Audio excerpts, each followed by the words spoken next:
Hai YB, selamat pagi. Selamat pagi. Apa khabar? Alhamdulillah. So, sebagai pengurusi AWK, YB terlibat secara rapat dengan AWK. Boleh kongsi tak momen yang istimewa sepanjang YB sebagai AWK? Ya, boleh.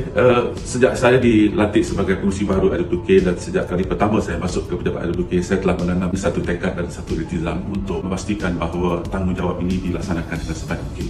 Dan bermula daripada situlah saya memikirkan visi AWK untuk menjadi sebuah syarikat IC serta rumpun ini boleh dicapai. Yang istimewa bagi saya ialah bila sejak 30 tahun AWK ini menabur bakti di negara ini, inilah tahun yang pertama kita tidak bergantung lagi kepada kerajaan.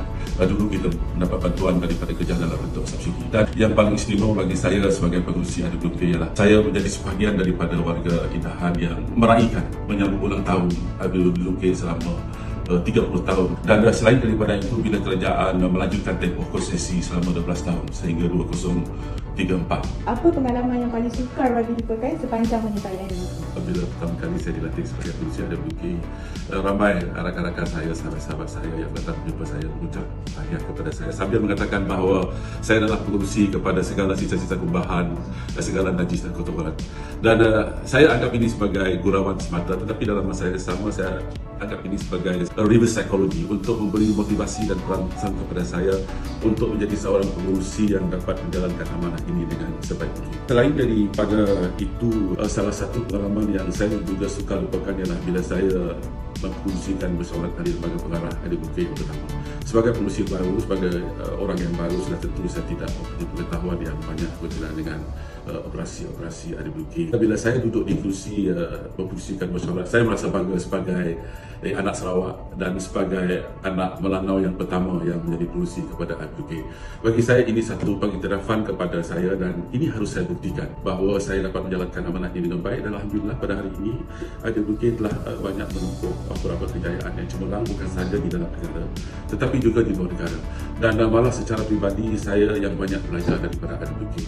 Belajar tentang pengurusan yang profesional, belajar tentang tata kelola syarikat yang penuh dengan integriti, belajar tentang tanggungjawab dan komitmen dan banyak tentang faktor-faktor kemanusiaan sekalipun, kerana AWK bukan sahaja menjalankan amanahnya menyelenggara sistem perubahan, tetapi dari faktor manusiawi bagaimana AWK juga ingat dan membantu golongan-golongan yang memerlukan bantuan di luar sana melalui program tanggungjawab sosial AWK. Apa cabaran utama yang pernah YB hadapi dalam memimpin AWK dan macam mana YB atasi cabaran itu? Tentu banyak cabaran yang kita hadapi.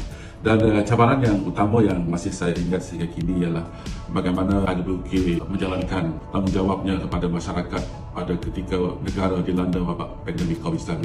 Ini satu cabaran yang begitu besar kerana komitmen untuk memberi perkhidmatan yang terbaik kepada rakyat tanpa kompromi itu adalah menjadi keutamaan kepada AWK. Dan dalam masa yang sama, kita juga meletakkan soal keselamatan kesihatan yang utama kepada warga Indahan khususnya yang berada di lapangan. Jadi ini satu cabaran.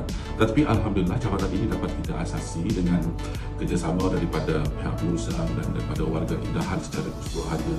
Ya, di mana AWK dapat melaksanakan tanggungjawabnya sepenuh masa kepada 28 juta rakyat Malaysia di negara ini. Salah satu juga yang cabaran yang sering dihadapi oleh AWK ialah reputasi dan imej. Ini sering berlaku bila kita mendengar berlaku pencemaran air di luar sana dan pihak-pihak tertentu yang tidak bertanggungjawab menuding jari kepada AWK bahawa pencemaran ini berlaku kena antara pihak AWK yang sebenarnya bukanlah masalah itu timbul daripada operasi AWK, tetapi orang-orang yang tidak bertanggungjawab meletakkan kesalahan ini kepada AWK. Untuk masa depan, apa aspirasi dan keutamaan YB untuk AWK dalam usaha AWK untuk berkembang dan berbakti kepada masyarakat? Harapan saya ialah supaya AWK terus istiqamah, terus konsisten, terus fokus dan memberi keutamaan kepada mengurus dan menyelenggara sistem pembentukan negara ini. Dan apa yang penting bagi saya ialah supaya dapat bekerjasama di antara satu sama lain, hormat menghormati di antara satu sama lain. Ini nilai-nilai murni yang harus ada pada setiap warga Indahan. Sebab itu saya yakin dan percaya bahawa nilai-nilai yang baik ini dapat dicapai oleh warga Indahan di AWK ini dengan adanya program transformasi budaya. Dalam 3 perkataan, berikan apa makna AWK kepada YB? Pertama, AWK diperlukan. Yang kedua, AWK memerlukan. Yang ketiga, AWK berbakti. Artinya ialah bila AWK diperlukan, rakyat di luar sana memerlukan AWK untuk memastikan kehidupan mereka berkualiti, sejahtera dan makmur. AWK memerlukan, artinya ialah AWK memerlukan komitmen daripada semua warga Indahan untuk memastikan segala perancangan perniagaan ini dapat dilaksanakan. Advocate harus terus berbakti. Artinya ialah warga Indahan dalam keadaan apa sekalipun, di mana saja, sanggup berbakti, berkorban demi rakyat di luar sana yang bergantung kepada advocate untuk memelihara alam sekitar ini. Selamat menyambut ulang tahun ke-30 untuk advocate. Semoga terus maju jaya dan terus menabur bakti kepada rakyat di negara ini. Indah Water, era baharu air.